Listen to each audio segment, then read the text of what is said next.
పెద్ద cinema release కావాలంటే first copy రెడీగా ఉంటే సరిపోదా?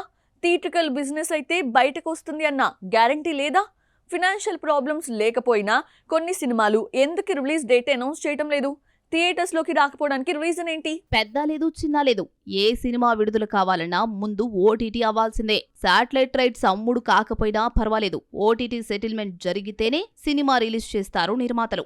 ఓటీటీ అవ్వకపోతే భారీ బడ్జెట్ మూవీస్ బయటపడలేవు. ఆ మధ్య రాజాసాబ్ రిలీజ్ వాయిదా పడ్డానికి కూడా ఇదే కారణం. మార్చ్ 19, జూన్ 4 అంటూ రిలీజ్ డేట్స్ మార్చుకున్న టాక్సిక్ వాయిదా పడ్డానికి ఓటీటీ డీల్ కాకపోవడమే కారణమని తెలిసింది. ఓటీటీతో కవర్ చేసుకోవచ్చులే అని బడ్జెట్ పెంచేస్తున్నారు. టాక్సిక్ నుంచి వచ్చిన 2 గ్లిమ్స్ చూస్తుంటే lady director Geethu Mohan Das grand గా రిచ్ మేకింగ్ తో ఇంప్రెస్ చేసింది. అయితే డైరెక్టర్ కు క్రేజ్ లేకపోవడం, గతంలో సూపర్ హిట్ లేకపోవడంతో ఓటీటీలు టాక్సిక్ పై ఇంట్రెస్ట్ చూపించడం లేదు. యష్ కు KGF 2 వంటి బ్లాక్ బస్టర్ ఉన్నా రిలీజ్ అయి 4 ఏళ్లు కావడంతో ఈ హిట్ ను అందరూ మర్చిపోయారు. వెనకాల KGF 2 వంటి రికార్డులు తిరగరాసిన సినిమా ఉంది.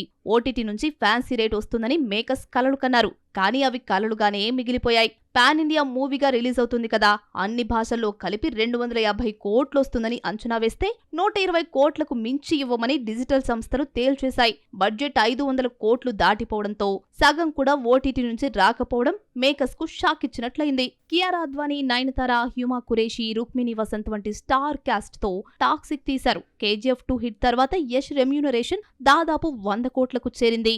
నటీనటులు, టెక్నీషియన్స్ రెమ్యూనరేషన్స్ కే 200 కోట్లు దాటింది. ఓటీటీ నుంచి 250 కోట్లు వస్తుందనుకుంటే 120 కోట్లే రావడంతో టాక్సిక్ రిలీజ్ కు నోచుకోవడం లేదు. సినిమా థియేటర్స్ లోకి వచ్చి ఫ్లాప్ అయితే ఓటీటీలు మొహం చాటేస్తాయి. అవసరమైతే రిలీజ్ అయినా వాయిదా వేస్తారు గానీ ఓటీటీ ఫైనల్ కాకుండా సినిమాని విడుదల చేయలేరు. ఈ రూల్ టాక్సిక్ కి మాత్రమే కాదు, అన్ని పెద్ద సినిమాలకు వర్తిస్తుంది. నిర్మాతలు కోరినంత ఇవ్వాలంటే డిజిటల్ సంస్థలకు సినిమాను ముందే చూపించాలి. వాళ్లకు నచ్చితే ప్రొడ్యూసర్ అడిగినంత ఇవ్వడానికి ఛాన్స్ ఉంటుంది. ఇలా డిజిటల్ సంస్థలు పెడుతున్న రూల్స్ రిలీజ్ కు శాపంగా మారాయి. నిఖిల్ నటించిన స్వయంభూ బడ్జెట్ 150 కోట్లు దాటేసింది. బడ్జెట్ కు తగ్గట్టు ఓటీటీ నుంచి రెస్పాన్స్ రాకపోవడంతో విడుదల తేదీ ప్రకటించలేదు. పూరి జగన్నాథ్ తలుచుకుంటే 10 రోజుల్లో కథ, మాటలు రాసేస్తాడు.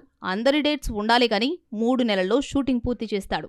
6 నెలలు తిరగకుండా ఫస్ట్ కాపీ రెడీ చేస్తాడు. విజయ్ సేతుపతితో తీసిన స్లమ్ డాగ్ మూవీని 5 నెలల్లో తీసేసినా ఓటీటీ అవ్వకపోవడంతో ఇంతవరకు రిలీజ్ కి నోచుకోలేదు. విశ్వంభర టీజర్ లోని VFX వర్క్ పై విమర్శలు రావడంతో ఏడాది నుంచి గ్రాఫిక్స్ చేస్తూనే ఉన్నారు. VFX వర్క్ పూర్తయినా ఓటీటీ కాకపోవడంతో మేకర్స్ రిలీజ్ డేట్ ప్రకటించలేకపోతున్నారు. ఇక ఓటీటీ గాని చిన్న సినిమాలు చాలా ఉన్నాయి.